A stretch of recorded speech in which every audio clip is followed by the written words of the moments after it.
What's up, everybody? Welcome back into an episode of The Lawyer You Know. And today we are going to take our first look at the Abigail Zwerner trial.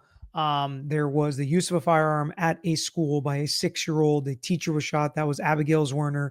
And she sued a bunch of people, regarding and connected to the school. And the one defendant that remains is Ebony Parker, who was the assistant principal. And this scenario is a civil trial where this teacher who was shot is putting liability on and suing this assistant principal and administrator. We have talked about trials where obviously the perpetrator was somebody that would be found liable. Parents have been found liable, and many times schools have been found liable, but I don't know that we've watched a trial together where somebody that's trying to prove the school is at fault or somebody high up in the school is at fault. And that's what this trial provides in the civil justice system. A lot of very interesting legal aspects to it. We are going to watch and break down opening statements today so you guys can see the lay of the land, what each side is saying happened, who is or is not at fault, and you guys can start to make your determination about what really happened and who's really at fault. And you can let me know if you're interested in this case by hitting that like button now, subscribing to our page, and putting a comment that you want us to continue to follow and recap this trial. But for now, we're going to get to opening statements.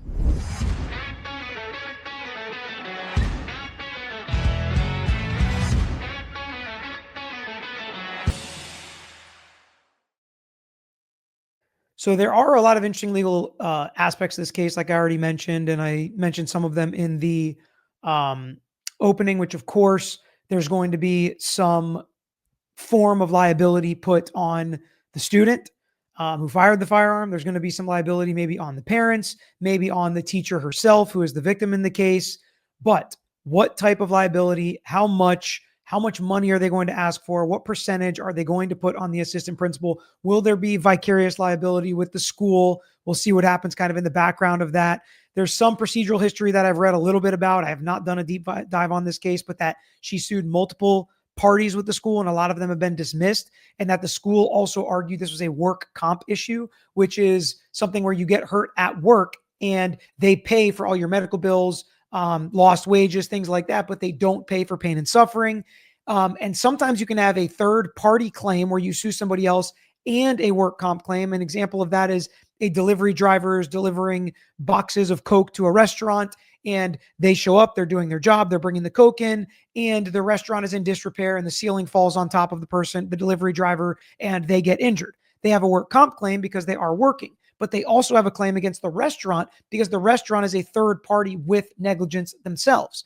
Here, is the assistant principal considered a third party? Are they considered part of the, and by the way, work comp claims, it doesn't matter if nobody's at fault, right? You can get carpal tunnel from typing all day, every day. It's a work comp claim. Nobody was negligent. Your job didn't do anything to hurt you, but you were still injured on the job. So it doesn't necessarily have to be fault on the part of the employer. So the judge in this case has allowed this to go forward. I expect that to be an appellate issue and just kind of see how all of this works because it's not another student there. If it was another student that got injured and was suing the assistant principal here and the supervisors at school, they're not employees, so they wouldn't fall under the work comp statute. So that's kind of an interesting side note legally going on.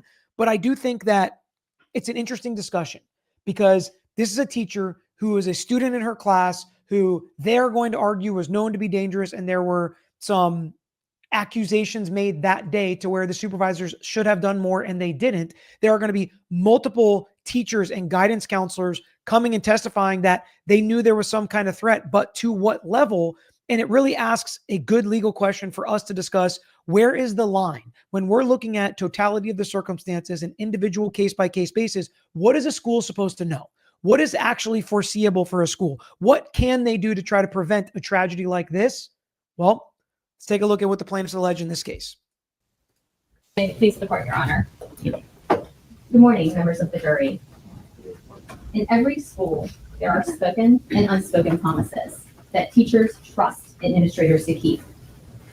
One of those promises is that when teachers sound an alarm that something is wrong, administrators will answer. In this case, on January 6, 2023, those promises were broken. And those promises were not broken by chance or confusion, but through a series of deliberate decisions that were made inside Rich Neck Elementary School, a school right down the street from us, 15 miles in our own community. And you're going to hear about the defendant, Dr. Ebony Parker. She was the assistant principal on January 6, 2023 at Ridge Neck Elementary School. Now, members of the jury, an assistant principal is the second in command. She's a frontline administrator. And as a frontline... And the claim is, I believe, gross negligence. So basically, she was grossly negligent in her dereliction of duty. She had a duty to answer the teacher's call, and she had a unspoken promise to do this, and she ignored a risk and failed to investigate and failed to do her job. That's what they're going to try to prove. And when we listen to the defense's opening statement, you'll notice how they're going to try to pick apart some specific legal arguments. The plaintiff is going to focus on the horrible facts and the tragedy, how brutal and sad this was. Somebody's got to pay for it. And this lady screwed up sitting over there, the defense, and she should pay for it. So it's kind of like a difference in argument. One is arguing a lot more facts. One's going to argue a lot more law. I will say, I think this opening statement is very good. I think it is the way opening statement is supposed to be done. It is a roadmap of what they expect to prove and what they expect the witnesses to say. The defense's is very different, even over an objection. I didn't love the way the case started with the judge, and there's been some issues throughout day one of this trial altogether with some of the witnesses that we'll talk about. Administrator, the assistant principal, directly interfaces with the teachers every day. Those teachers go to her for support. They go to her when there's problems in the classroom. And those teachers go to her when there are safety concerns. And you don't have to trust me on that. You're going to see during this trial copies of the school handbook, the crisis management plan, which governs these responsibilities. And it also governs the relationship between administrators and teachers.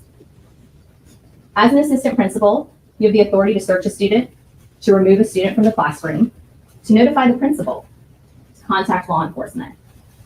One of the main issues of a frontline administrator is safety. So she said you have the ability to, but through the testimony, that's like protocol and what you're supposed to do if there is a dangerous student that's been warned of or a complaint or something like that. So it even went kind of a step further than she's saying.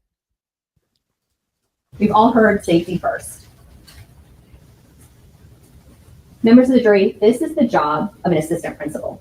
And I think one of her ticks is members of the jury, where she kind of like forgets where she was and tries to pick back up. She did this with no notes. I thought it was a really good opening statement. Honestly, there's one nitpick I might have, but it's more of a strategy decision.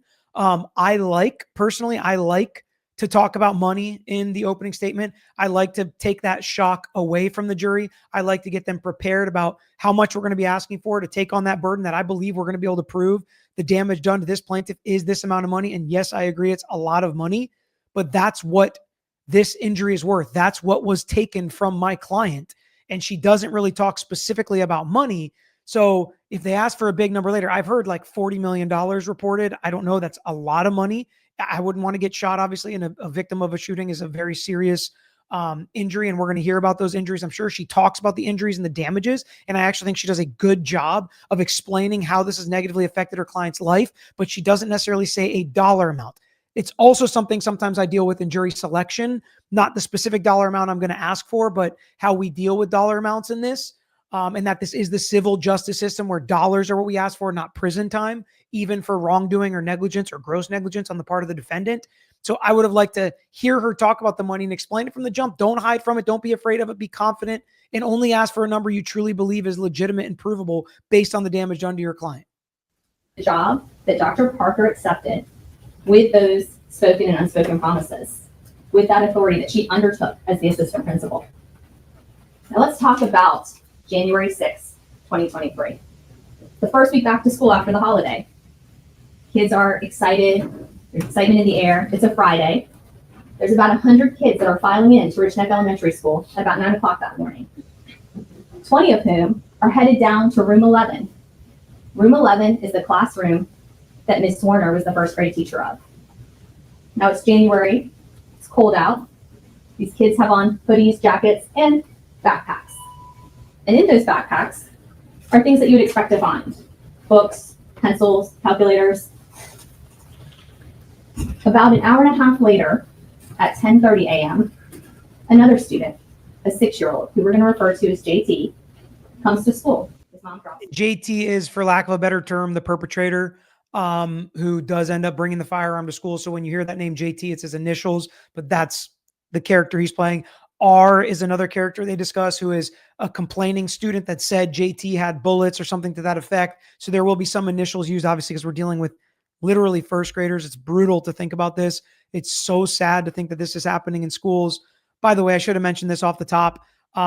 We're not going to turn this into a political issue or what laws need to be in place and things like that. I know everybody's got different arguments. I've got different arguments on different sides of that, of course, and we can discuss that. But in this trial, I really want to try to stick to the rules and laws that are in place right now that the jury has to consider and how they should make their decision. They shouldn't make their decision based on how they think the law should be. And this is a good example of how some people may disagree with the law, but you have to follow the law. You have to follow the law if you're a juror, even if you disagree with it. Mom, you may be wondering why JT got to school at 10:30 that day. You'll probably hear that he was on a modified schedule because JT had some behavior problems. He was also coming back to school that day from a suspension where 2 days prior, JT had a violent episode where he took Miss Warner's phone and slammed it, cracking the screen protector. So this is his first day back from the suspension as well. JT too has on his backpack. He checks into the office. In JT's backpack are the usual things: books, a calculator, pencils. But you're going to hear that JT also had a loaded gun. So JT goes down to room 11, which is right there. But, okay, it's there. Who knew what and when? And especially Dr. Parker, who's the defendant in this case, the assistant principal, what did she know? When did she know it? Was she on notice? What did she do? What did she need to do? What was her duty? All of that is really important. And we have to keep that in mind when we're thinking about this tragedy. Down the hall from the main office, where the assistant principal's office is, where Dr. Parker spent the majority of her day sitting at her desk. You're also going to hear that it was makeup testing day. Opposing counsel may say that's an important day in the life of an administrator. And it is. They're doing makeup testing. It's about 30 students that day from grades 3 through 5 who are making up the testing.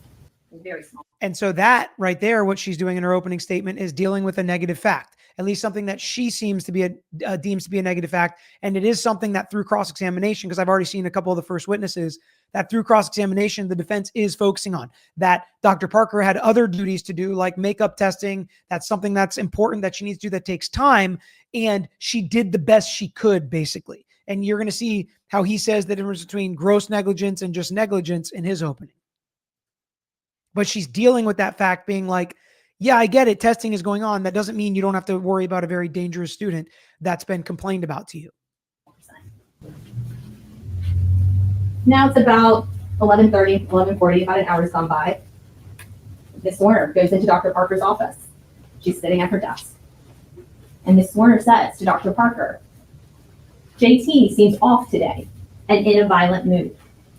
You just threatened to beat up a kindergartner in the cafeteria. So JT, again, seems off today in a violent mood, threatened to beat somebody up. It's not good. It's cause for concern. It's not necessarily to the level of he has a firearm, right? So, and he's somebody that's on a behavioral plan already. So maybe they think this is kind of par for the course and they'll deal with it like they've dealt with other issues with him in the past that have never developed into something tragic like today. Maybe that's how they're looking at it. But again, this is just the beginning. Does Dr. Parker get up from her desk and go down and check on JT? No.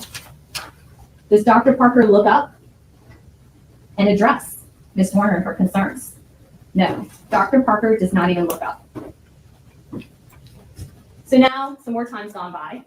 Then that's also going to be a question. That's Abigail Z, Ms. Z, we'll call her, the plaintiff in the case.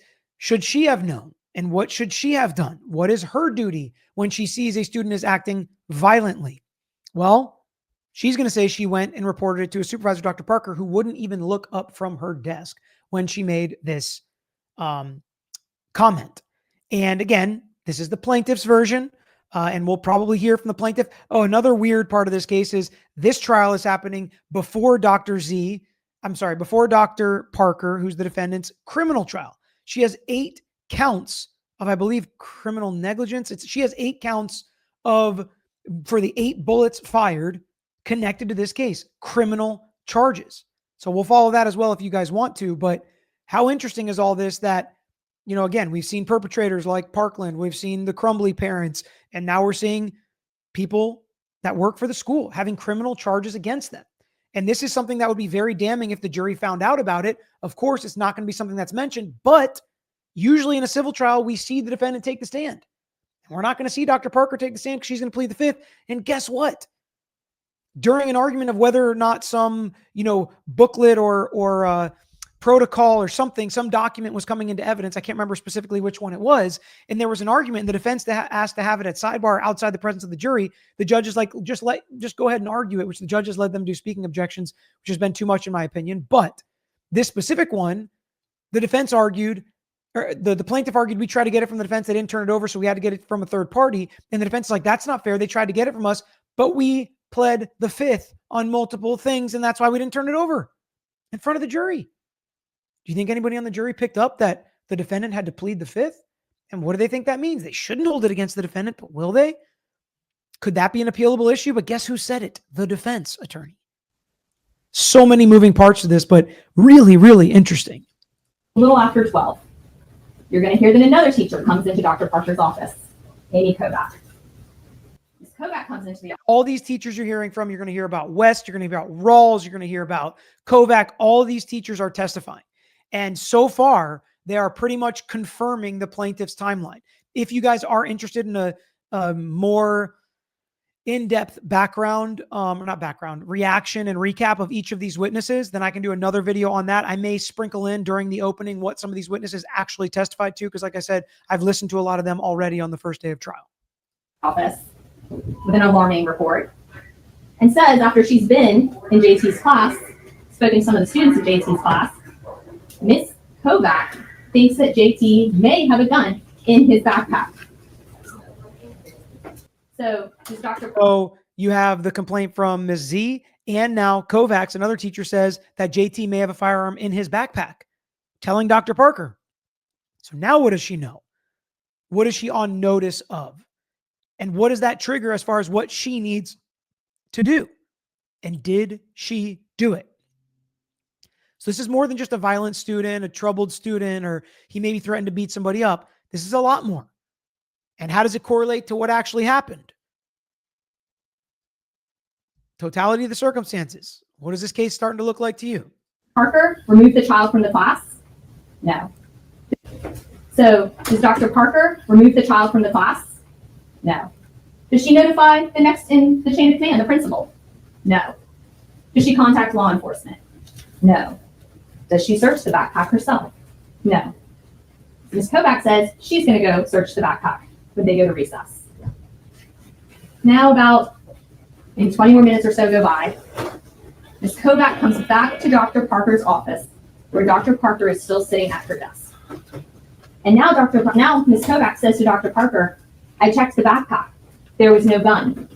So Parker doesn't check the backpack, but Kovac does. Kovac goes, checks the backpack, no firearm. So box checked, potentially. They did what they could. They searched the backpack. It wasn't there. Is that enough? That's going to be a question I have for you guys, right? I'm not going to answer this question. I'll tell you what I think at the end, but I really want to know what you guys are thinking as the trial goes. What does the plaintiff need to prove? How can the defense defend against this? Where are the lines?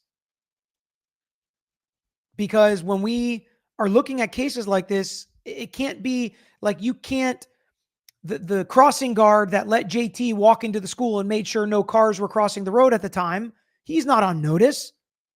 He can't do anything about that. He can't prevent that, right? So it's not just anybody that ever came into contact with JT. It's not anybody that ever saw him. It's not anybody that ever could have stopped him. It's not anybody that could have potentially seen this in his backpack.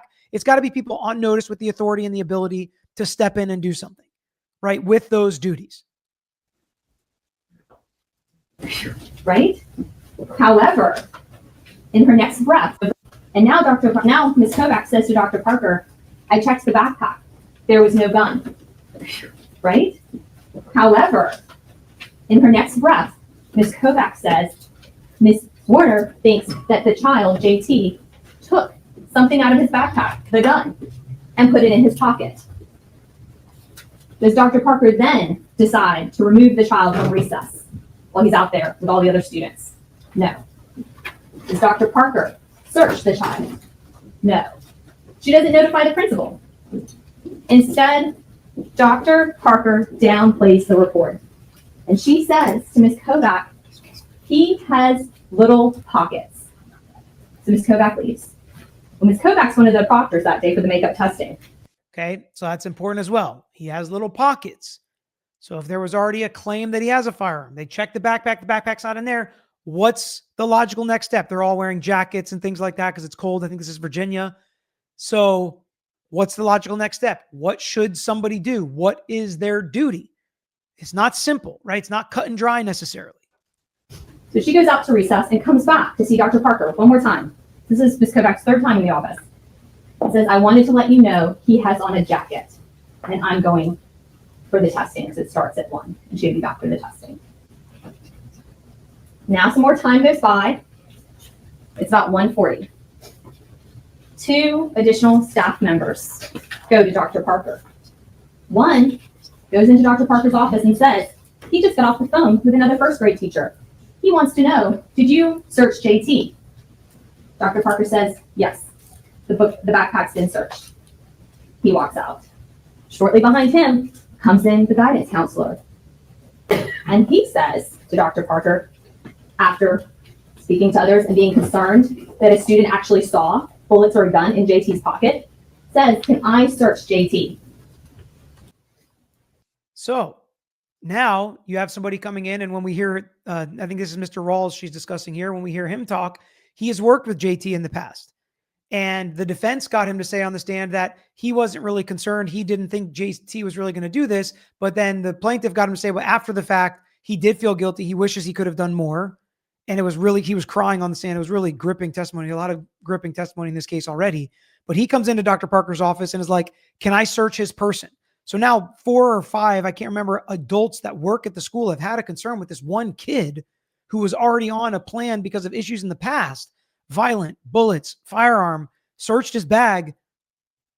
Can I just search his person to be clear or to be sure? That's what this guidance counselor who has worked with JT in the past asks to do. So obviously Dr. Parker is going to say yes to that, right? Search his person. Let's be sure. So not only does Dr. Parker not leave her office and go down the hallway and take JT out of that classroom, not only does she not search him, she doesn't call the police, but she makes the decision to say to the guidance counselor, no, you cannot search the boy. She says, just wait. His mother will be here soon. Let her know. The mother gets there about 2:30. This is about 1:40 p.m. So at 1:40, he says, can I search the boy? Dr. Parker says, no. His mom's going to be here at 2:30. That's the timeline, okay? So from 1:40 to 2:30. What happens in that time period? We've had a day now of warnings. 4 warnings. So now the time is 1:58. Bang! Everybody nearby hears the sound of a gunshot. Everybody nearby hears it. I can't remember what time she said, so that's why I backed it up. So now the time is 1:58.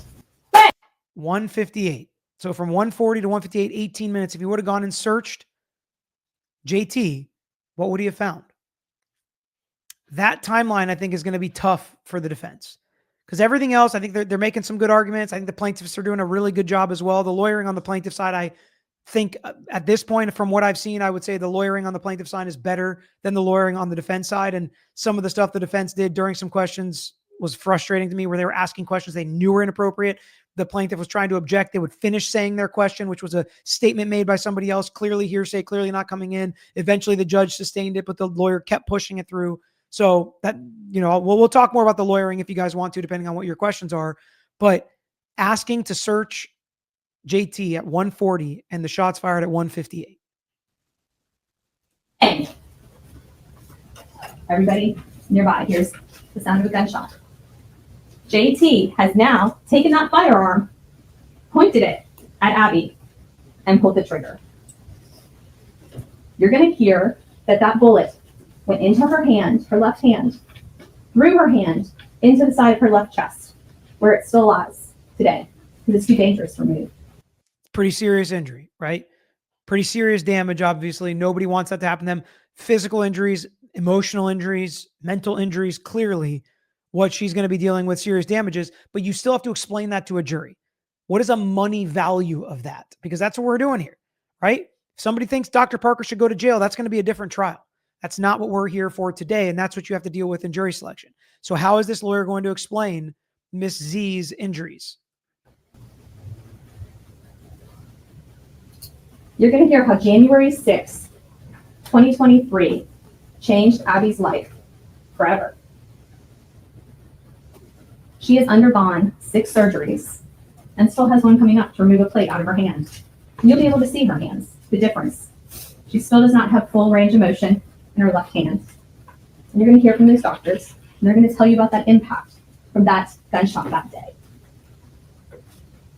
You're going to hear from her sister Hannah and her mother Julie, and how they had to give Abby around-the-clock care for months. Hannah quit her job. Hannah moved in with Abby so she could take care of her around the.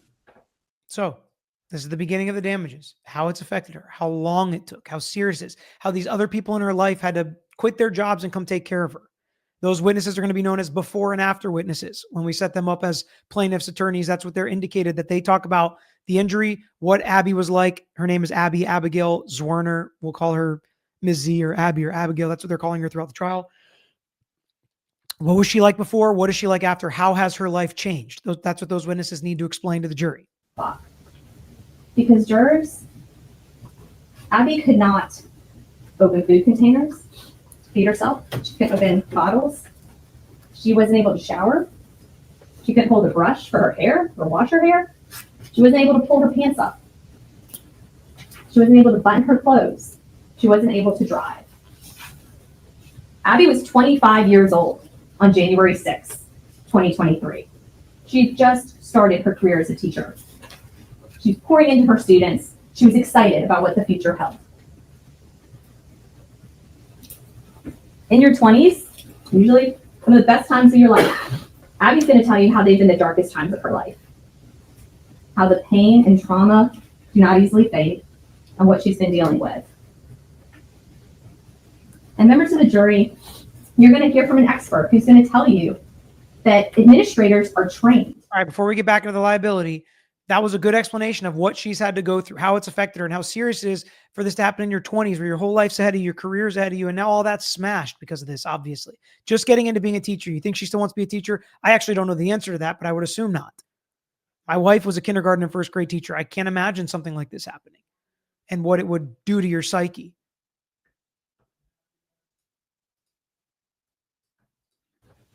How to deal with the report of a gun in school. And then now we are going to hear from an expert, which I think is really important in this case because it's not cut and dry, like I said. What is an expert going to say about what is the duty of an assistant principal or a supervisor at the school? What should they do in this scenario with the information they had? Because one of the witnesses, I think it was Mr. Rawls, he was like, yeah, I wouldn't have thought JT did this. And even after the shot, I wouldn't have thought it was JT. Now, Ms. West, another teacher, was like, I knew it was JT basically because of the information I had gotten that day. I can't believe it. And the defense actually kind of tried to blame her in cross-examination that she didn't do enough. But Mr. Rawls, the plaintiff was like, but nobody told you there was a firearm, just bullets, right? He's like, yeah. They're like, how would that have changed your analysis? And he said, in hindsight, it's hard for me to say, but in reality, that's a good distinction about what Mr. Rawls knew and what Dr. Parker knew. And how ignoring multiple credible reports of a firearm not only violates protocol, but it puts all lives in danger that were in that school. You'll hear from all the teachers that went to Dr. Parker on that day, the 4 different staff members and teachers, with their concerns that JT has a gun. And you're going to hear from the defense that you should excuse Dr. Parker's conduct on that day. You're going to hear Dr. Parker was part of a team of teachers prior to January 6th that were working with JT to try to help correct some of those classroom behavior problems he had. And that's true. You're going to hear that it was a 6-year-old child. Who would think a 6-year-old is going to bring a gun to school and shoot their teacher? Members of the jury, it's Dr. Parker's job to believe that that is possible. It's her job to investigate it and to get to the very bottom of it. And to hope that that's not possible. So that could be argument, but they also are going to have protocols, procedures, and an expert say that is her job. So again, I think this opening is a great mixture of getting your point across while just stating facts that you expect to come out in evidence. I thought she did a really, really good job myself. You guys tell me, what did you think? And what are you feeling right now as you hear it? Because her opening is almost over. It's not a long opening. Neither side gave a very long opening. And if you're a jury and you don't know anything about this case, this is your background of the case. What are you guys thinking? And more importantly, sometimes for jurors, what are you feeling at this point about Ms. Z, the plaintiff, and Dr. Parker, the defendant? But her job is to address it. You're going to hear, Abby could have done more. But when you hear those arguments, I ask you to ask yourself, why did 4 different people go to Dr. Parker that day with this concern? 4 different staff, 4 different teachers. And we knew there's going to be blame on the teacher. There always is. And again, something you have to do. It's not easy. And now, was she perfect in dealing with the bad parts of the case, eating the bruises, some lawyers call it? Not perfect, but she is. She's dealing with and getting out in front of a lot of the arguments she thinks the defense is going to make. Went to Dr. Parker because Dr. Parker was the assistant principal. Dr. Parker was in the chain of command. Dr. Parker had the authority to search a student. She had the authority to remove a student from the classroom. She had the authority to call law enforcement. 4 opportunities to take decisive action to do that. So jurors, why are you here today? You're here because we're asking you to enforce a promise that Dr. Parker broke, and a life has been shattered because of it.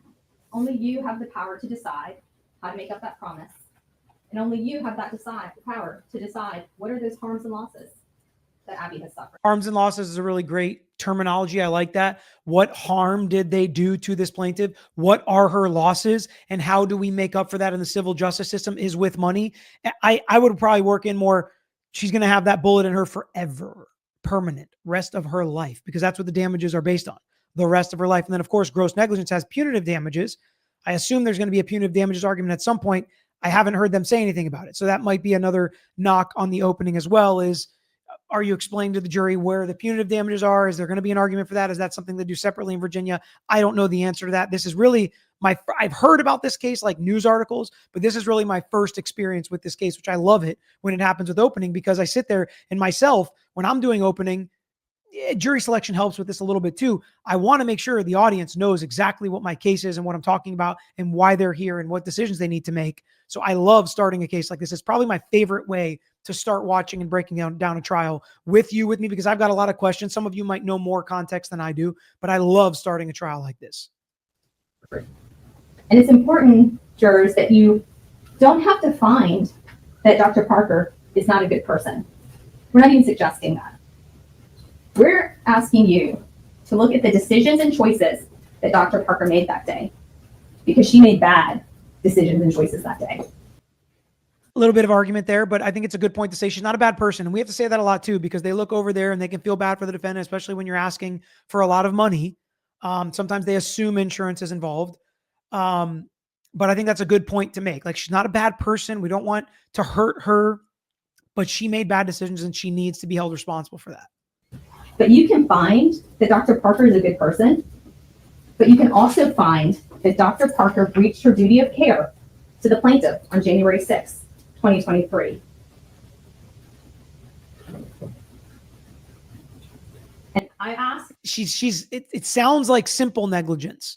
She is trying to simplify it, which I don't think I hate, right? And maybe some of the causes of action have changed a little bit from what they were in the beginning. When we listen to the defense, feels like it's more on that side, but she's trying to simplify it. She had a duty, she breached that duty and damaged our client. Now, different states, and I don't know the answer in Virginia, different states handle how you deal with the perpetrator. Like Florida, now you can put the perpetrator on a verdict form, where JT, like how much damage did he cause? What percentage, right? Versus the school or Dr. Parker. And that can be very confusing and difficult to deal with the jury as well. that you please listen carefully to each witness that you're going to hear from over the next 2 weeks. You're going to get to watch and hear testimony about what happened in that school on January 6th. You're going to see documents of handbooks, of protocol. You're going to hear from doctors. You're going to hear from experts. So please pay close attention to all of that. And also notice each time Dr. Parker had a decision to make, what that decision was that Dr. Parker made, how many opportunities Dr. Parker had to prevent what happened on January 6th. And I'm confident at the end of this, you'll have a clear picture of what happened and how that tragedy on January 6th happened, minute by minute, decision by decision. And I'm going to ask at the end of this trial, we're asking that you come back with a verdict for our client, Abby. Thank you so much for your attention this morning. I appreciate it. Likable. Again, I probably would have been a little stronger with like actually saying the dollars, the money, if there's punitive, potentially going harder after that. But I thought it was a good roadmap overall. I know where they're going. I know what their theory is, and how they plan to prove it up. And a lot of the witnesses they've called early on have done pretty much exactly what they need them to do. They haven't been, over the top, but they're checking a lot of boxes. And a lot of times I'm like, oof, that's not good for the defense. And I don't think a lot of the cross has been that strong. Again, we can go through the witnesses if you guys want more recaps on this, but I'll wait until this plays to read your comments and see, if the interest is there on this trial. If not, I'm probably going to watch it in the background myself and just hear how it all goes and maybe just do a recap at the very end. All right, now it is the defense's turn. Quick break here. That's the Dr. Parker, the defendant, by the way.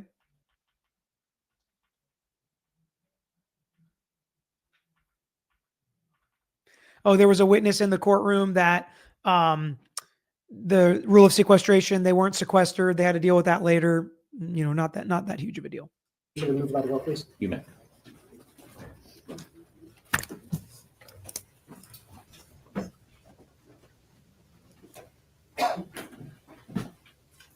No one can see this coming. No one can see this coming. No one could see this coming. He's a little softer than the plaintiff's lawyer. No one could see this coming. That's their theory. This was not her fault because it was totally unforeseen. The foreseeability of this is gone. And she might as well be the crossing guard, like the example I gave with the crossing guard. Dr. Parker might as well be the crossing guard. There's no way she could have known this is coming.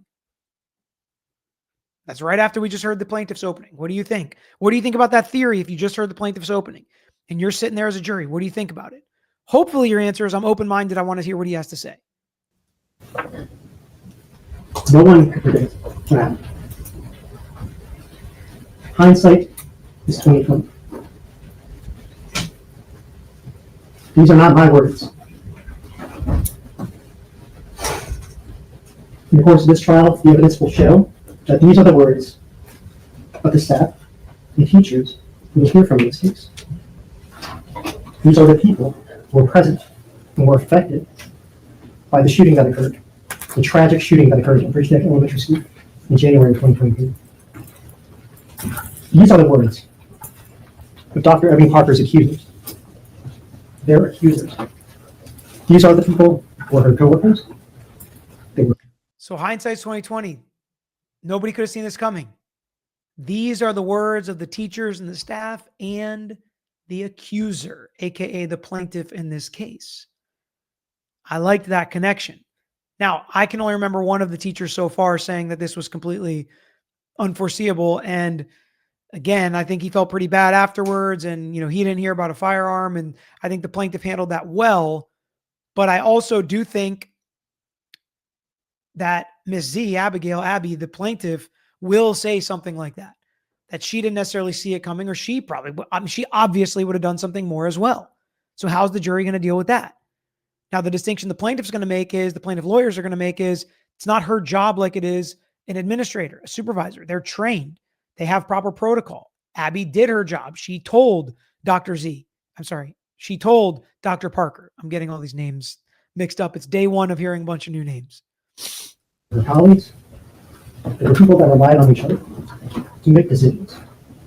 They were people who understood that a public school setting is a community, and decision-making is cooperative.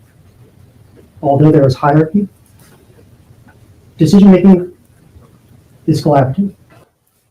Decision-making is collaborative. So basically, everybody's at fault. All these people pointing the finger at Dr. Parker, they're all just as as much at fault as she is, including the plaintiff. Because the fact that nobody else did anything more, this is kind of what the defense is getting at. The fact that nobody else, including the plaintiff, did anything more with JT tells you everything you need to know. It wasn't a real threat. This was not foreseeable. Nobody saw this coming. If they did, any one of them would have stepped in, and they didn't. Now, does that work with the facts? I don't know, but that's the argument they're making. Those at the top, the so-called administration, depend on reliable subordinates, but they are equals. They are equals in the sense that everyone must exercise independent judgment and discretion. They need to use their minds. The world is a complicated place. There are no easy solutions. There are no simple stories. The law recognizes this. The law recognizes that there is such a thing as hindsight bias. Fine. Hindsight. Everyone's heard By the way, this is absolutely argument. I don't know if he's going to have an expert testify to this. If he is, he should have said that. But it certainly seems like this is argument. the phrase hindsight is 2020. You've heard different variations of this. There's Monday morning quarterbacking. This is something that is embedded And that's just the beginning of his argument. He's about to do a lot more arguing. in the fabric of our life. It is common sense. It is also something that is a bedrock of our system of justice. The law knows that it is unfair. It is fundamentally unfair to judge another person's decisions based on stuff that came up after the fact. And I don't disagree with anything he's saying necessarily. It's good for closing. This is a good closing argument. And by the way, when he said something to the judge, he called it opening argument, which it's in fact not. It's opening statement.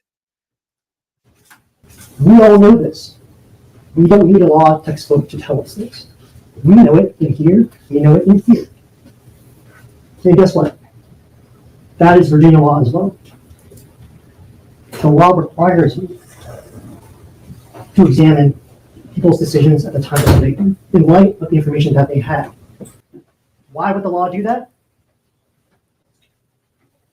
Because that's how people make decisions. Why would the law do that? Because that's how people make decisions. Again, I would have objected 10 times by now.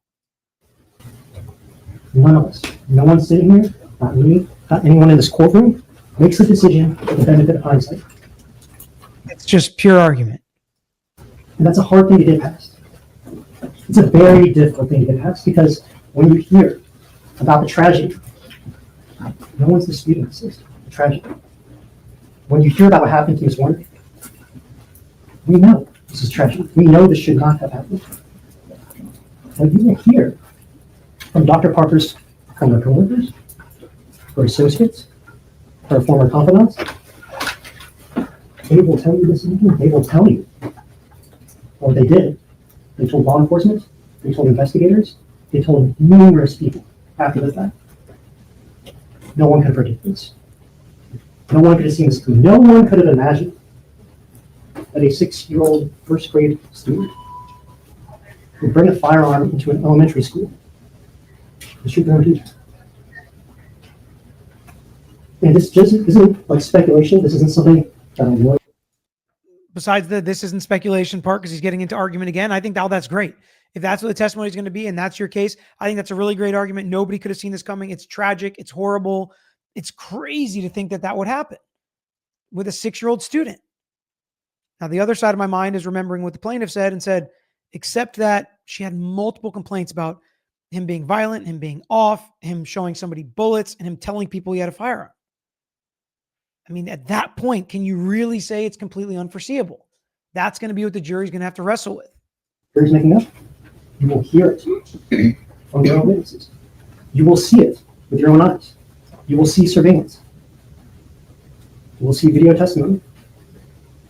You will hear from experts. And you'll be able to judge for yourself whether or not this was foreseeable. That's the heart of this case. I tend to agree. But as everything in law, it's always a little complicated. Nothing's simple. And what I mean is this. There's at least 2 or 3 unusual aspects of this case. I told you that the law recognizes that people make decisions in the moment. You can't judge them with stuff they didn't know at the time, benefit of hindsight. You don't judge it based on because this tragedy happened, it was terrible, it was a horrible outcome, therefore someone needs to be held accountable. That is not how the law works. And even if you decided, when you hear some of this testimony, you think to yourselves, I would have made a different decision. I would have made a different call. That's not the standard either. It is difficult, I know. But you were selected. You sat through that painful selection process all yesterday. That was for a reason. You were selected for a significant special purpose. It's because you were selected because you can be fair, you can be impartial, you can be unbiased, and you can view the facts of this case like no one's looked at it before. You talked about in voir dire, the fancy word for jury selection, all the media coverage, all this thing going on. We're in a court of law now. We're in a court of law now. And that's when you get to hear the facts. That's when you get to hear from the witnesses themselves. You will have to come and sit in that stand and look at Dr. Parker and face her and confront her. And state on her face that this was foreseeable.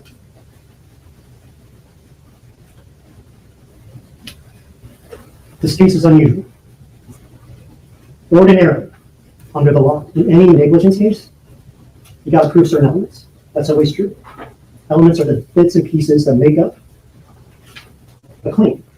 They got to prove that Dr. Parker owed these people a legal duty, that they breached that duty, that they caused Ms. Zwerner's injuries, and they can establish the damages. That's true of any negligence case. One thing that would be hard to grapple with in this case, and I know, and I want to give you a preview now. When it comes to a legal duty, usually the question is easy. You just look up in a law textbook, look in the code, it's written down someplace, and it says, the law requires you to do this. The law requires you to do that. The law requires you to not do this, not do that. It's written in black and white. And if we had that type of case, this would be much easier. We don't have that type of case. This is a case where the plaintiff has alleged that my client has assumed a duty. Assumed a duty, meaning that Now is when he's going to get into some more legal argument, and again, not argue the facts as much as, the facts applicable to the law, but she's assumed a duty. And this is where you got to be careful, because if you start going all over the place and you kind of confuse a jury or speak in ways that don't make common sense to them, they can kind of throw out what you say. So are you saying she has no duty then to protect the teachers, to protect the students, to do anything? Is that what you're saying? But he's trying to make a more nuanced legal argument that she assumed a duty. She doesn't just have this duty. It's not a reasonable person standard. He's trying to make the, comparison to in a normal car accident case, we all have a duty to act reasonably and drive safely on the roads. That's not what we have here. They have to prove to you that she has this duty that she breached. And the plaintiff said, we're going to have experts and show what supervisors are supposed to do. And Dr. Parker was a supervisor. She was supposed to do this. She didn't do it.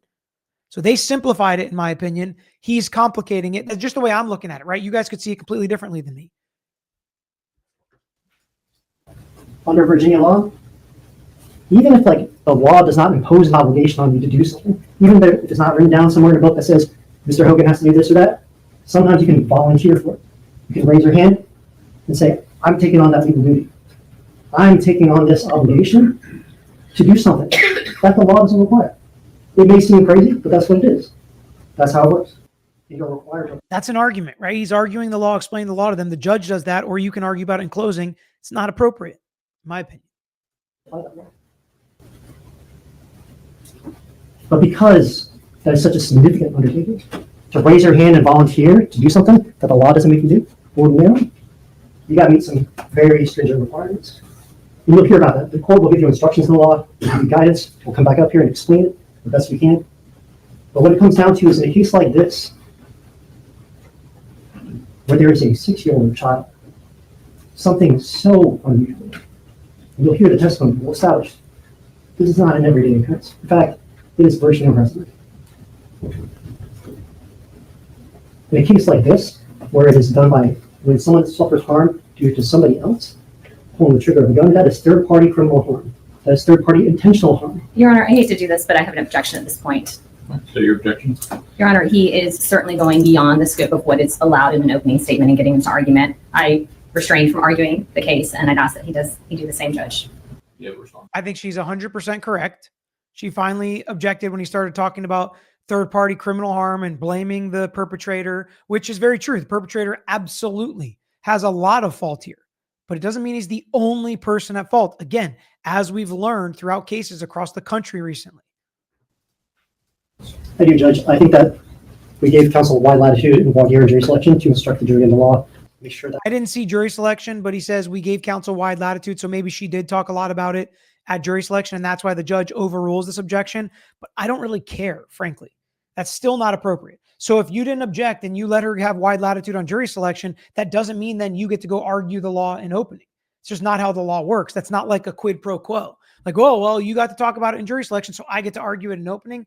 No, that's not a good legal argument. I don't see where that is legally relevant here. It's not like both sides says, okay, we're not going to object. You can argue the law in opening. That didn't happen.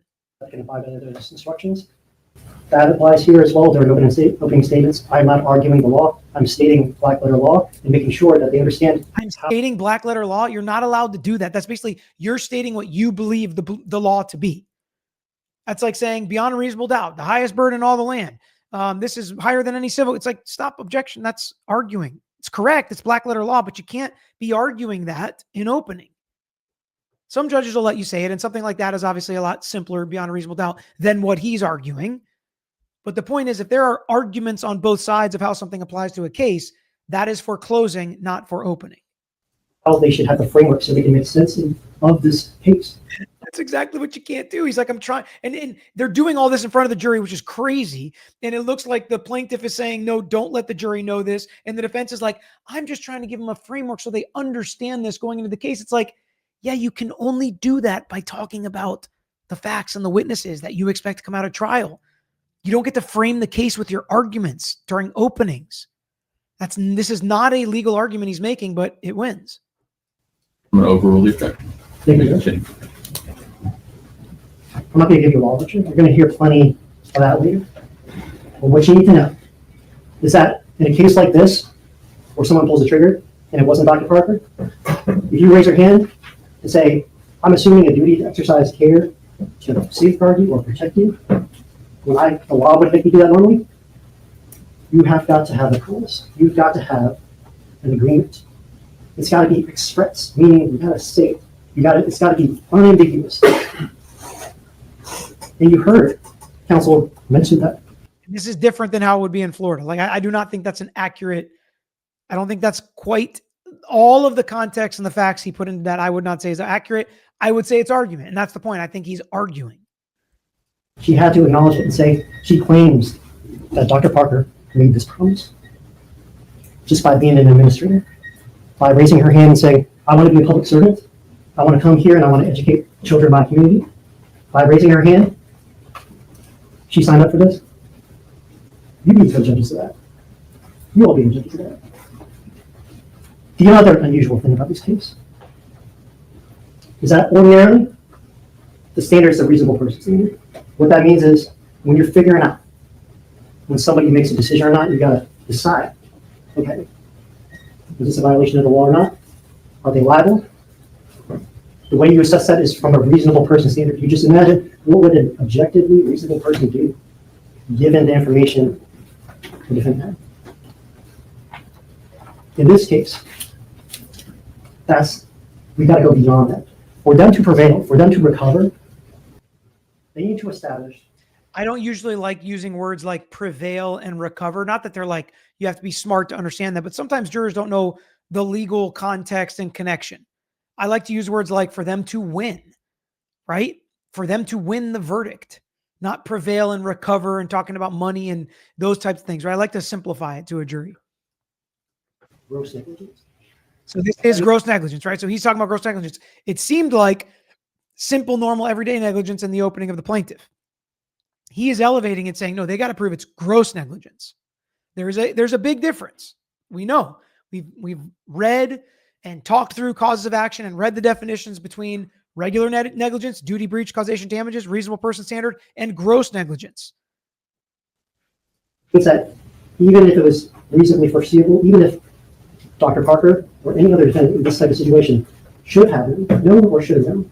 And this is where he's getting too complicated because he just went through his foreseeability. That's the crux of this case, the most important. Now he's saying, even if it was reasonably foreseeable, this is confusing. These are kind of feel like separate arguments.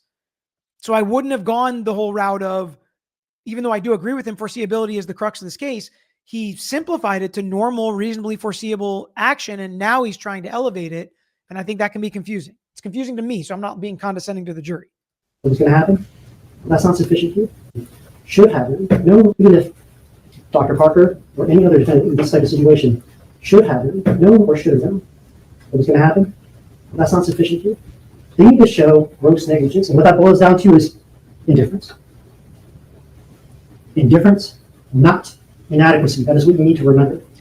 Difference, not inadequacy, which is why the plaintiff said stuff like she didn't even look up from her desk. She didn't walk out of her. She didn't go search him. Somebody else went and searched him, and she wouldn't let Mr. Rawls search his person when he asked. That's what the plaintiff is going for there. But I don't think this was the best explanation of the difference between negligence and gross negligence, especially how he led up to here. And in my experience, most of the time jurors think you win or you lose, and you can simplify it. And I feel like that's the way the plaintiff did and explained it all. So I think if they think she's liable or should have known or it was foreseeable, they're going to probably be okay with gross negligence in a similar way that they would have been okay with negligence. That's just my feeling with when I talk to most jurors. I want to know what you guys think too. Would this be a huge distinction to you, the way that he has explained it? And how would you understand that distinction? Let me know in the comments. Remember that as you're listening to the evidence. Indifference, not inadequacy. What that means is if you hear the evidence, you come back up here at the end, and you're thinking to yourself, I would have made different decisions. I don't agree with what happened. This is such argument. Like I get frustrated when the rules of evidence just are not followed and the judge doesn't force the lawyer to follow. This is literally a closing argument at this point. And I'm not saying he's doing a bad job. It just frustrates me to sit here as a lawyer like, you can't do this. You can't. This is pure argument here. So if you come back and you say, well, I would have done things different. That's not what happened. That's a good argument. I don't have a problem with that argument. This is just not the appropriate time for it. What that means is if you hear the evidence, you come back up here at the end, and you're thinking to yourself, I would have made different decisions. I don't agree with what happened here. It's not sleeping. They need to establish indifference. They have to establish that our client, Dr. Parker, exercised not even the slightest degree of guilt. If the evidence shows after everything shakes out, and you decide and you consider it, and you come to the conclusion and you think, look, I would have made different decisions, but you can see the evidence establishes that she exercised some degree of care, she did something, even if it turned out to be insufficient. That's the law you need to find this case. That's the way you need to. And I guess they're going to try to point to that she let the backpack get searched as the sufficiency of what she tried to do. I don't know. Think about this case. Carry that with you when you listen to the evidence. Carry that with you when you listen to these witnesses take the stand and tell the story of what happened. Because you are. I would have objected multiple times. I understand why the plaintiff's attorney didn't. They know this judge better than I do. Maybe they know it was just going to make them continue to look bad because way too many arguments, legal objection arguments that the judge is letting happen in front of the jury. So maybe they just decided to cut their losses, let him argue. They tried. I think it's risen to almost an appellate issue for me. I'm frustrated by it. Judges of credibility. You have to decide who's telling the truth. And you heard in jury selection, counsel emphasized, he asked you to be brutally honest. Brutally honest. That's what the law requires of you. He's right about that. Ask if these witnesses are being brutally honest. Think about that.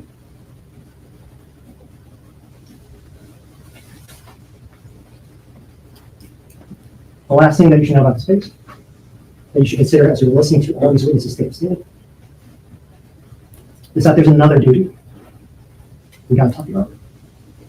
Every person under Virginia law has a duty to exercise reasonable care for their own estate.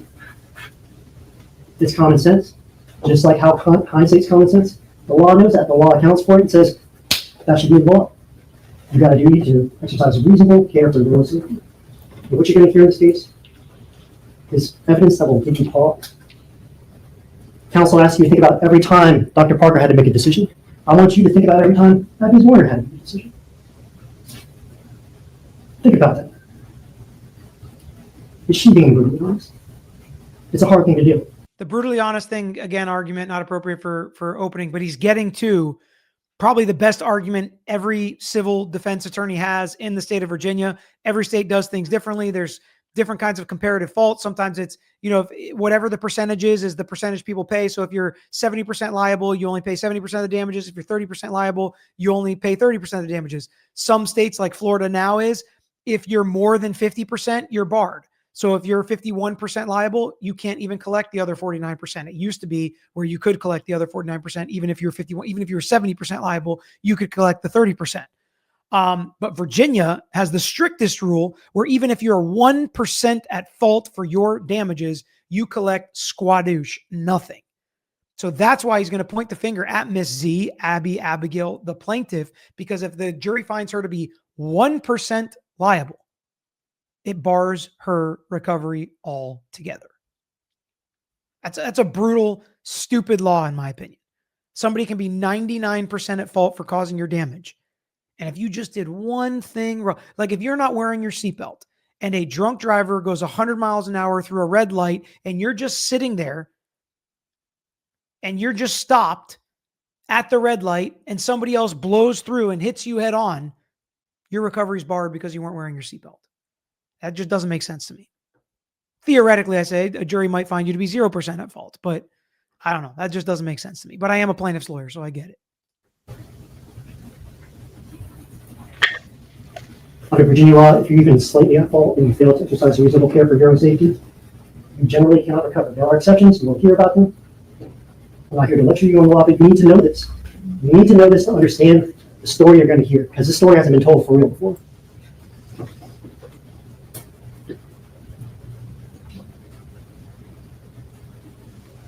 Ms. Douglas is going to get back up here at the end of this case. She's going to ask you to hold true to the promises you made during jury selection, that you will follow the law, that you will listen carefully to the evidence, you will weigh it, and you'll come to a judgment. What I want you to think about. You are not judging Dr. Parker's conduct. You are judging the evidence. Apply the law. Think carefully. And ask yourselves, is it really foreseeable that a 6-year-old child would shoot their own teacher? Is that reasonably foreseeable? Was Dr. Parker indifferent? Did she fail to exercise at least some degree of care, even if it didn't work out? I also kind of think in today's day and age, like that's unfortunately more believable than it may have been at an earlier time. And I know there's probably gonna be a lot of people with a lot of feelings on gun control and gun safety and things like that. And I understand you want to have those conversations. I get it. We're really going to try to focus on what's in front of this jury, and they are not making that decision in this trial.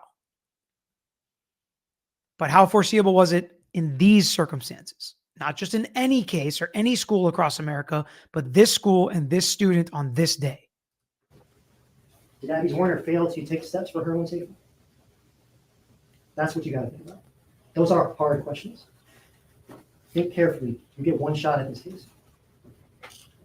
In jury selection, counsel talked about one of your roles. Your roles is like assessing the value of a diamond.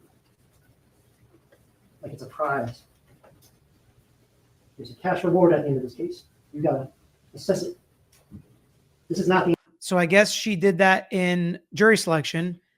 This is totally inappropriate for him to do in opening. This is an argument against damages and the way they were explained in jury selection. You can do that in closing. There's a cash reward at the end of this case. You got to assess it. This is not the antiques roadshow. This is a court of law. You assess witness credibility. This will be decided in crucible court. You will look at them. You will decide.